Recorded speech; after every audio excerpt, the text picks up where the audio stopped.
Hello friends, तो आज हम देखने वाले हैं पूरी केमिस्ट्री की बुक के आपका जो क्लास 12 केमिस्ट्री है पूरी बुक के मोस्ट इंपॉर्टेंट क्वेश्चन देखने वाले हैं। ठीक है भाई, 70 में 70 अगर नंबर आपको चाहिए तो प्लीज़ वीडियो को लास्ट तक देखना। 70 में 70 भी आप ला सकते हो। ठीक है, तो मतलब हर चैप्टर के जितने भी चैप्टर है आपके 13 चैप्टर है, 13 चैप्टर में से हर चैप्टर के मोस्ट इंपॉर्टेंट क्वेश्चन देखेंगे जो कि आपके एग्जाम में हर साल पूछे जाते हैं और इस बार भी पूछे जा सकते हैं। ठीक है, तो चलो देखते हैं। तो भाई प्लीज़ वीडियो को लास्ट तक देखना। आपके जितने पी ब्लॉक के तत्व, डी ब्लॉक के तत्व, जिस पे सबको दिक्कत रहती है, ठीक है, उनके भी आपके मोस्ट इंपॉर्टेंट क्वेश्चन देखेंगे। ठीक है, तो प्लीज़ वीडियो को लास्ट तक देखना। तो चलो बात करते हैं।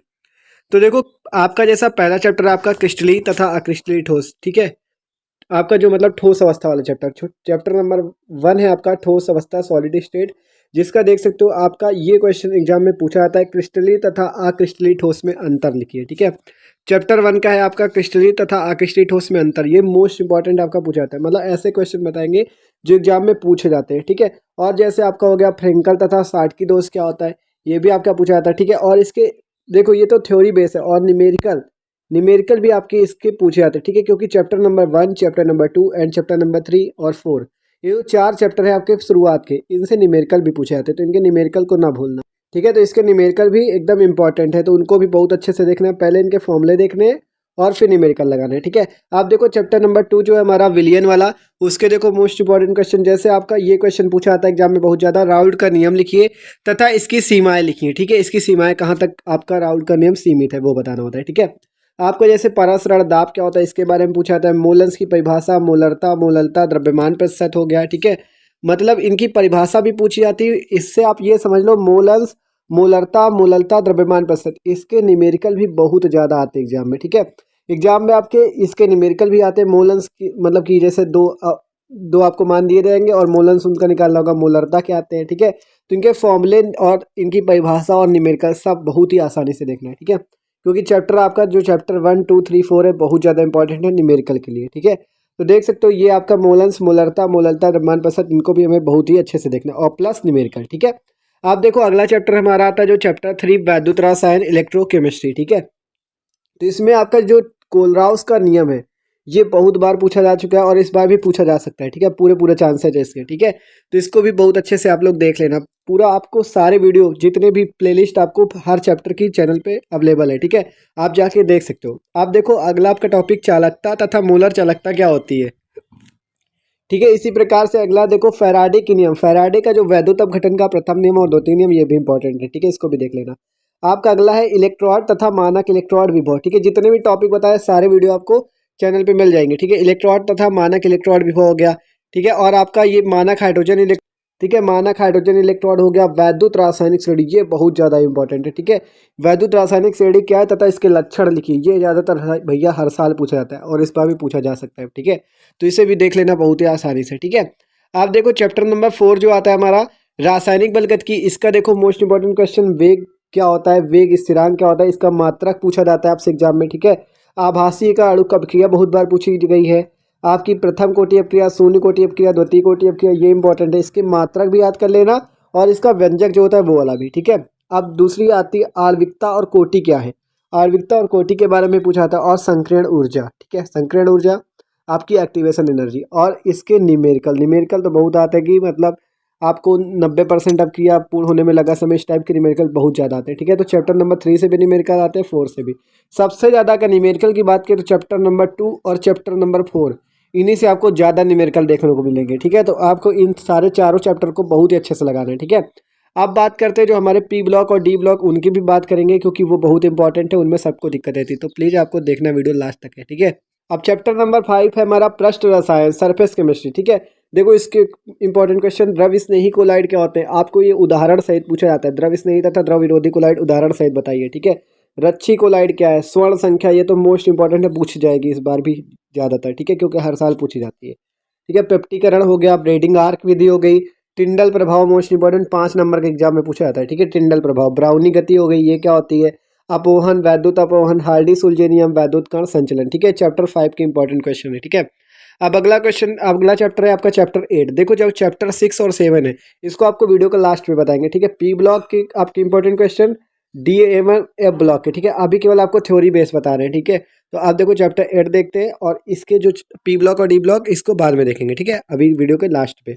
तो आप देखो आपका अगला चैप्टर है चैप्टर 8, एक दंती द्विदंती तथा बहुदंती लिगेंड क्या होते हैं, ठीक है, इनको भी पूछा जाता है उदाहरण सहित। उप सहसंयोजन यौगिकों का आयुपेशी नाम। देखो आपकी इस चैप्टर से आयुपेशी तो पूछी ही पूछी, यानी 100% पूछी जाएगी, इस बार भी पूछी जाएगी, ठीक है। तो आयुपेशी एकदम ट्रिक से हमने बता रखी है, आप वीडियो जाके देख सकते हो, ठीक है। आप देखो वर्नर का सिद्धांत हो गया, वीबीटी सिद्धांत, वैलेंस बॉन्ड थ्योरी, संयोजकता बंध सिद्धांत मतलब क्रिस्टल क्षेत्र सिद्धांत, सीएफटी, ये भी बहुत इंपॉर्टेंट पूछे जाते हैं, ठीक है। आप देखो चैप्टर 8 के बाद चैप्टर 9, 10, 11, 12, ठीक है, चैप्टर 9, 10, 11, 12 ये आपके पूरे क्या है, रिएक्शन बेस है। तो इसको भी अभी इस वाले को देख लो, फिर इसके बाद आपको दिखाते हैं इसके मोस्ट इंपॉर्टेंट क्वेश्चन, ठीक है। तो अभी थ्योरी थ्योरी वाले एक साथ देख लो, ठीक है। तो अब आता है आपका चैप्टर नंबर 13, जैवाणु बायोमोलिक्यूल्स, ठीक है। तो इसका देखो कार्बोहाइड्रेट क्या होते हैं, शर्कराएं, अशर्कराएं, मौलिक परीक्षण बहुत बार पूछा गया है, ठीक है। इसी प्रकार से आपका ज्विटर आयन हो गया, ठीक है, ज्विटर आयन पूछा जाता है। डीएनए अंगुली छापन क्या होता है, एमिनो अम्ल, प्रोटीन, ग्लूकोज तथा फ्रक्टोज में अंतर, डीएनए आरएनए में अंतर, ठीक है। तो ये जो है क्वेश्चन आपके एग्जाम में बहुत बार पूछा जाता है। ये चैप्टर तो बहुत ज़्यादा इंपॉर्टेंट थ्योरी के लिए, ठीक है, क्योंकि थ्योरी क्वेश्चन इसी में है। पेप्टाइड हो गया आपका, ग्लूकोज फ्रक्टोज की जो रिएक्शंस हैं ये भी पूछी जाती है, विकृतीकरण हो गया, ठीक है। तो इनकी रिएक्शन भी देखनी है, तो देख सकते हो ये आपका चैप्टर नंबर 13 की बात थी। तो अब जो बीच वाले चैप्टर बच रहे हैं उनको देखते हैं। तो अब अगला चैप्टर है पी ब्लॉक एलिमेंट्स, जो आपका पी ब्लॉक वाले चैप्टर है, ठीक है, उसको देखते हैं। देखो पी ब्लॉक के तत्वों में आपका कौन कौन सा इंपॉर्टेंट है, जैसे अक्रिय गैस तत्व क्या होते हैं, अक्रिय गैस तत्वों की आपकी इलेक्ट्रॉनिक विन्यास के आधार पर इनकी स्थिति की विवेचना कीजिए, ये वाला क्वेश्चन पूछा जाता है। इलेक्ट्रॉनिक विन्यास के आधार पर हैलोजन तत्वों की विवेचना कीजिए, ठीक है। तो ये क्वेश्चन बहुत इंपॉर्टेंट है, ये पूछा जाता है अक्रिय गैस तत्व, हैलोजन तत्व, बी ब्लॉक में ये इंपॉर्टेंट है, ठीक है। और फिर हो गया सल्फर डाइऑक्साइड बनाने की प्रयोगशाला विधि, अमोनिया, इसमें प्रयोगशाला विधियां बहुत हैं, ठीक है, 5 नंबर की पूछी जाती है प्रयोगशाला विधि। तो प्रयोगशाला विधियां इसमें बहुत ज़्यादा है, ठीक है, तो इनको आपको बहुत ही अच्छे से देखना, सारे वीडियो आपको मिल जाएंगे चैनल पे। अमोनिया बनाने की प्रयोगशाला विधि, हैबर विधि हो गई, बर्कले एंड हाइट की विधि हो गई, ओस्टवाल्ड विधि हो गई, ब्रॉडी का ओजोनाइजर हो गया, ठीक है, सीमेंस हालास्के का ओजोनाइजर हो गया, डीकन विधि हो गई क्लोरीन की, ठीक है।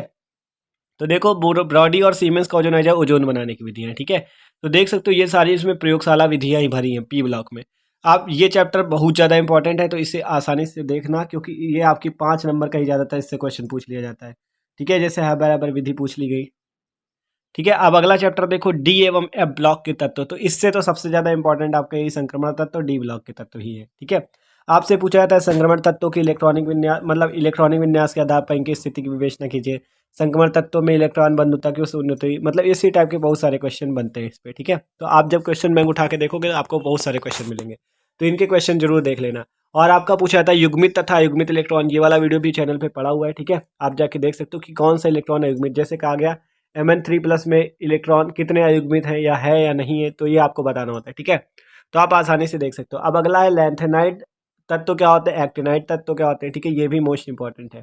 तो ये थी डी एवं एफ ब्लॉक के तत्व। अब जो चैप्टर हमारे बच रहे हैं चैप्टर 9, चैप्टर 10, चैप्टर 11 एवं चैप्टर 12, उनको देखते हैं। तो अब आपका जो चैप्टर 9 आपका हेलो एल्केन तथा हेलो एरीन, ठीक है। तो इसमें देखो आपका क्लोरोफॉर्म बनाने की प्रयोगशाला विधि इसमें इंपॉर्टेंट है, और जो इसकी रिएक्शन है ये भी आपकी बहुत ज़्यादा इंपॉर्टेंट, ठीक है। जैसे रिएक्शन देख सकते हो, नेम रिएक्शन आपकी, नेम रिएक्शन भी पूछी जाती है और रिएक्शन भी पूछी जाती है। नेम रिएक्शन में राइमंड टीमन अपक्रिया हो गई, कार्बिलमीन अपक्रिया, वुल्ज फिटिंग अपक्रिया, वुल्ज अपक्रिया, फ्रीडल क्राफ्ट, और यहाँ पे फिटिंग लिख लेना, ठीक है। वुल्ज फिटिंग हो गई, वुल्ज हो गई, फिटिंग, फिटिंग अपक्रिया, विहाइड्रोजनीकरण अपक्रिया। तो ये सारी रिएक्शन आपको कहीं नहीं जाना, पूरा चैनल पे सब कुछ मिल जाएगा, ठीक है। तो देख सकते हो जाके आप। तो ये सारी रिएक्शन बहुत इंपॉर्टेंट है, एग्जाम में पूछी जाती है हर साल। अब अगला चैप्टर आपका एल्कोहल, फिनाल एवं ईथर। देखो इसमें ल्यूकाच परीक्षण बहुत ज्यादा पूछा गया है आपका, तो इसको देख लेना, ल्यूकाच परीक्षण वाला भी वीडियो है। एल्कोहल में विभेद करने का ये परीक्षण, मतलब जो प्राथमिक द्वितीयक और तृतीयक एल्कोहल होता है उसमें यह विभेद बताता है, उसमें अंतर बताता है ल्यूकाच परीक्षण, ठीक है। अगला है आपका डाइथिल ईथर बनाने की प्रयोगशाला विधि, ठीक है, ये भी इंपॉर्टेंट है, ये तो बहुत बार पूछी गई है डाइथिल ईथर वाली, ठीक है। अब नेम रिएक्शन देखो, विलियमसन संश्लेषण अपक्रिया इंपॉर्टेंट है, राइमंड टीमन अपक्रिया, कोल्बे अपक्रिया, सेटजैफ नियम, ठीक है। तो सेटजैफ नियम भी बहुत बार पूछा गया, तो इसको भी अच्छे से देख लेना, ठीक है। अगला चैप्टर आते हैं एल्डिहाइड, कीटोन एवं कार्बोक्सिलिक अम्ल। तो इसमें एक इंपॉर्टेंट क्वेश्चन, इसको भी तैयार कर लेना, यूरोट्रोपिन पर संक्षिप्त टिप्पणी लिखी, ये वाला क्वेश्चन पूछा जा चुका है, ठीक है। आप देखो रिएक्शन देख सकते हो, इसमें नेम रिएक्शन HBZ अपक्रिया, स्मिट अपक्रिया, हुंस डीकर अपक्रिया, पर्किन अपक्रिया, बेंजोइन संघनन, फॉर्मेल्डिहाइड बनाने की प्रयोगशाला विधि, ठीक है। तो नेम रिएक्शन इतनी है आपकी, ये मोस्ट इंपॉर्टेंट जो पूछी जाती है एग्जाम में, सारे वीडियो आपको मिल जाएंगे, ठीक है। आपकी फॉर्मेल्डिहाइड बनाने की प्रयोगशाला विधि पूछी जाती है, एस्टल्डिहाइड बनाने की पूछी जाती है, एसीटोन बनाने की पूछी जाती है, ठीक है। एसीटोन वाली ज़्यादा पूछी जाती है मतलब, ठीक है। आपकी फार्मिक अम्ल बनाने की प्रयोगशाला विधि भी पूछी जाती है, और फिर एक नेम रिएक्शन इंपॉर्टेंट है कैनिजारो क्रिया, इसे भी अच्छे से देख लेना, ठीक है। अगला चैप्टर आता है आपका चैप्टर नंबर 12 एमीन, ठीक है। एमीन चैप्टर भी आपका इंपॉर्टेंट है। देखो इसमें आपको क्या क्या मेन पढ़ना है। देखो प्राथमिक द्वितीयक तथा तृतीयक एमीन क्या होते हैं, इसका क्वेश्चन आता है कि मान लो आप पहचानो कैसे प्राथमिक द्वितीयक तृतीयक एमीन उसमें कौन सा है, ठीक है। आपका एक ऑब्जेक्टिव क्वेश्चन भी एक बार पूछा गया था, ठीक है, उसमें बताया गया था कि कौन सा आपका प्राथमिक एमीन है, तो उसमें बहुत से लोगों ने गलत किया था, ठीक है। तो इसको जरूर देख लेना, इंपॉर्टेंट है ये, ठीक है। फिर आपका आता है एथिलेमीन बनाने की प्रयोगशाला विधि, ये भी पूछी जाती है, ठीक है। कार्बिलेमीन अपक्रिया हो गई, हाफमान ब्रोमेमाइड अपक्रिया हो गई, युग्मन अपक्रिया, ठीक है। ये सारी अपक्रियाएं भी इंपॉर्टेंट है। तो देख सकते हो आपके सारे चैप्टर हो चुके हैं, जयवाड़ू वाला बता ही दिया, ठीक है। तो देख सकते हो भाई अगर आप इन सारे टॉपिक को तैयार कर लेते हो तो 70 में 70 नंबर लाना आपके लिए कोई मुश्किल काम नहीं होगा, ठीक है। तो यार वीडियो अच्छा लगा हो तो प्लीज लाइक भी कर देना। Okay, thanks for watching this video.